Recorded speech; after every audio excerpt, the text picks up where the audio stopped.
Welcome to the Holy Smokes Podcast, a show about faith, friendship, fine tobacco, and drink. I'm Steve Ryder. I'm here with the Godfather, the Pope of the Smoke, Kay Hiramine, who happens to be in the Colorado Springs area right now as he gets ready to move to Franklin, Tennessee. There's a growing group there, and so if you haven't listened to any of the previous episodes that we've talked about Kay's move, he's there. And if you have friends in the Nashville, Franklin area, be sure to let them know, because this is going to be definitely one of the biggest groups. I believe it's going to be one of the biggest groups outside of Colorado. And I think eventually, you being there long enough, it's going to probably, I'd say, surpass Colorado Springs and Castle Rock and Denver. Well, that's a big benchmark, bro. But yeah, it's not about numbers. It's really the quality and the depth of relationships, of course. And there are some great brothers there with awesome stories that we can be enriched by. Well, one of the things we wanted to talk about in this short little series that we're doing, this little mini series about the pillars, the cornerstones of the Holy Smokes ethos and the group, is chapter development, which is something you're actively doing right now there in the Franklin area. So I often get text messages or emails from folks saying, hey, how do I start a group? It's as easy as this. One is just calling it out and posting it on Facebook and saying, hey, this Thursday I'm having at this location, or you can say in the city, and people can direct message you for the exact address if you feel more comfortable with that, a Holy Smokes from, say, 7 to 9, whatever. And this is what we're going to do. We're just going to hang out and get to know each other and do that. Or we're going to meet at a cigar lounge, which is awesome to do as well.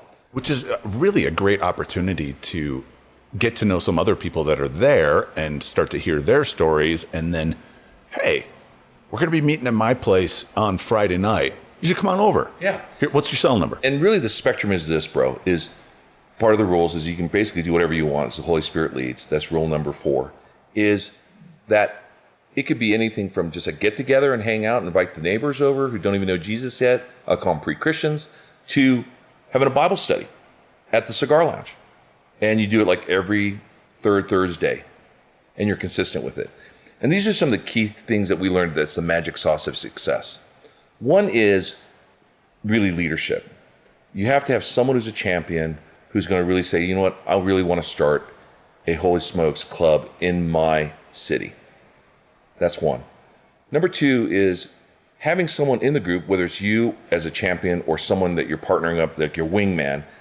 So many friends might call that as a wingman, is the person who has a gift of hospitality that makes people feel really welcome, and that kind of stuff. Now, the dynamics involved is interesting. Some go to the full-blown, they barbecue up stuff, they have drinks there, they provide cigars, to other people who, they just invite them over and they have maybe a couple bottles there, or people bring bottles to share, which is very, very good from a etiquette standpoint, because it's all about hosting, and you don't want to have the host to handle it all, obviously the weight of that, which I did for years. So there's a financial cost to that as well. But if you really feel called by God, will give you the grace for that. But typically you bring a bottle and some cigars to share with some other guys. Here in Colorado Springs, often during the summer when we meet at Paul's place, they'll say, bring a bottle and a meat to share, or a side to share, or something like that. So that way there are snacks out there, and on Paul's grill, someone's usually grilling up something awesome. Yeah, the great conversations happen over the barbecue for sure. Yeah, awesome. Yeah. It's awesome. And so you just basically call it out and then put it on the Facebook page that you're going to have this group every Tuesday. And does anybody know, say, in Indianapolis? If you do, tell them about this, that we're having this meeting, and connect them up with me. And then that just starts happening. Now, not everybody's on Facebook. I'm aware of that. Or on Mighty Networks, which we want people to migrate to, which is that new platform that we've developed for that outside of Facebook. But maybe you start a text stream or Facebook or email stream. Yeah, that's what Paul uses. Paul has a email list where he blind copies everyone that is on it, and people know, hey, this week's Wednesday meeting here in Colorado Springs, we're splitting it between 3 locations, or we're meeting at Rendezvous, which is a cigar bar downtown. The weather's inclement, right? Yeah, or we'll meet in Paul's backyard. We're doing one big meeting in Paul's backyard. So here in Colorado Springs is probably a very vibrant community, so we have a multiple number of groups, because capacity is another thing. Some houses can only handle maybe 5 people or 10 people, or the neighbors get kind of weirded out by having 25 cars out front, whatever. So what you want to do is decentralize and deputize others to start other groups. So it's great having alternatives. And frankly, some people are attracted to other people of same backgrounds or whatever. So and also location, ease of location. Right. Like there are times where there are 3 locations, and one's out by me in Falcon at Sebastian's place, and then Megan and Etienne are doing one at the study, and then Troy and Andrea are doing one at the confessional, and Paul's downtown in his shed. Stand up in Monument or whatever. So different locations is really important because people live in different areas. So that's really key. So one is leadership. Number 2 that I hinted on was really consistency. Yeah. Right. So if you're going to commit to it, try it out for at least 3 to 6 months, saying, I'm going to do it every Wednesday night or Friday night. And it really depends on the culture, because some people just don't do anything during the week, but maybe they do stuff on Sunday afternoon. So just do it Sunday afternoon. So sometimes I would have close to 100 to 150 people in my backyard. 150 people. I lived in a gated community that needed a number to get in, right? Yeah. So finally my homeowners left the gate open on Sundays, kind of thing. It was just crazy. And it was Sunday afternoon because the weather's so beautiful here in Colorado Springs that we could just hang out in the back. And guys would bring bottles, and I'd barbecue up stuff, and people would bring, snacks and kind of finger food stuff that people would share. So it's a great way that we can all kind of pitch in and build a community. And it's a great way to invite others too. Say, hey, I'm going over to this thing, and you want to go with me?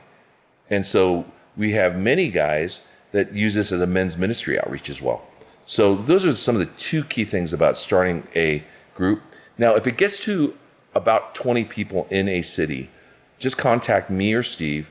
And what we'll do is we'll actually set up a private Facebook page and a Mighty Networks page for you so that you can actually start building your own. Because, a guy that's, say, in Kigali, Rwanda, which we have, a group of 20 dudes there that meet every Thursday together.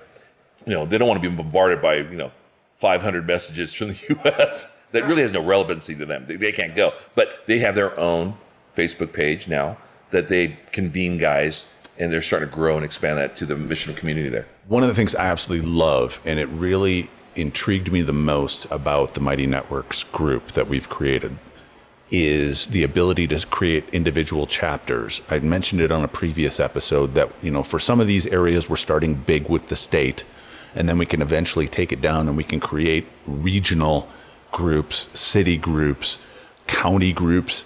And one of the beautiful things is once we give moderator and admin access to those chapters, to those leaders, they can send a notification. Hey, we're meeting this Wednesday. We're meeting this Friday. Hey, we have a special event coming. We have this person coming in, and they're going to talk about what they're doing for missions in China, or what they're doing for missions in wherever. Or they've got this really cool business and, that's pouring back into whatever it is, they can notify. And so that way, unlike Facebook, where things will get dropped, it won't show up in your feed until after the event, often, we have that ability to be able to just ping those members to say, hey, listen, we've got this going on. This is a new one. Or, hey, I'm going down to Co-op Club here in Colorado Springs. Who wants to join me? Those kinds of things, which get lost so often on Facebook. Totally. And yeah, I really concur with what you're saying. I think the key here too is, so the leadership aspect, consistency, but also mission. For me, I am just being more and more convicted by the Lord that this is a great way to do outreach to your neighbors, to people who have been burnt out by the church or burnt up by the church, which, there's a sizable amount of guys and gals out there. And they're not going to step back in a church for a while because they're hurting. And this is a great entree for them to get back into fellowship of some sort and really bring some healing by being present to them and letting them share their stories. And so I want to encourage people to be missional in that aspect of reaching out to people who are dying and hurting and out there and lonely. Because one of the key strategies of the devil is to isolate. So reach out to those people that you really see as desiring or needing fellowship for that and love on them. Thanks, Kay. We're going to conclude this mini-series with the missional aspects of Holy Smokes.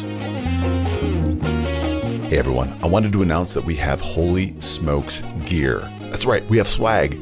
We currently have hats, shirts, stickers like for your vehicle or your travel humidor, magnets, even branded bourbon glasses for a limited time. Go to holysmokes.club and click on the shop tab. That's holysmokes.club. HolySmokes.club. I'm super proud of the shirts. They're made with Bella Canvas shirts that are soft and incredibly comfortable. The hats fit wonderfully, which can be a problem for those of us with big noggins.